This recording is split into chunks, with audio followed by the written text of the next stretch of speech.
નમસ્કાર ખેડૂત મિત્રો, બટાકા જેવા પાકોમાં જો આપણા ફુવારા કે લેટરલ પાઇપમાંથી જો આવી રીતે પાણી નીકળતું હોય મિત્રો, પહેલાં તો પાણી વેસ્ટ થવું જ ના જોઈએ બટાકા જેવા પાકોને. કારણ કે આપણે ફર્ટિલાઇઝર આપતા હોય છે, દવાઓ આપતા હોય છે, એટલે ઘણું બધું આપણે આપવું પડે છે અને એના કારણે આવી રીતના પાળા પણ દોરાતા હોય છે, ખાતર પણ પૂરતું મળતું નથી ને વેસ્ટ થતું હોય છે. તો મિત્રો તમે જુઓ ખાલી ત્યાં જે લેટરલ પાઇપ છે અને એની ઉપર જે આ ફિમેલ કનેક્ટર છે એ બંને વચ્ચે પાણી બહુ નીકળે છે. તો મિત્રો આ પાણીને બંધ કરવા માટે એક સૌથી બેસ્ટ જુગાડ છે. ઘણા ખેડૂત મિત્રો શું કરતા હોય છે, અહીંયા ઘણું બધું જૂની પાઇપ થઈ હોય તો અહીંયા કાપીને જોઈન્ટ લગાવી દેતા હોય છે. પણ મિત્રો જોઈન્ટ લગાવ્યા વગર આપણે આ પાણીને કઈ રીતે બંધ કરવું તો એના માટે તમે વિડીયોમાં જોઈ શકો છો. તો શું કરવાનું કે આવી રીતના આપણે જે પ્લાસ્ટિકની દોરી આવતી હોય છે તો એ પહેલાં તો લાવવાની છે મિત્રો.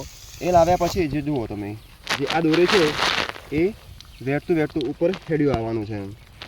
પ્લાસ્ટિકની દોરી રાખો કે પછી કાબુ રાખો કે ગમે તેમ, પણ એની પટ્ટી લાવવાની. અને જુઓ તમે જેમ વીંટતા હેડે જશો, જુઓ મિત્રો બિલકુલ પાણી બંધ થઈ જાય છે. તો તમે પણ આવી રીતે વેસ્ટ થતું પાણીને અટકાવી શકો છો.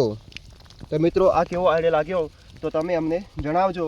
અને હા, આ આઈડિયાને તમે શેર કરવાનું ચૂકશો નહીં. ખૂબ ખૂબ ધન્યવાદ વિડીયો જોવા માટે તમારો.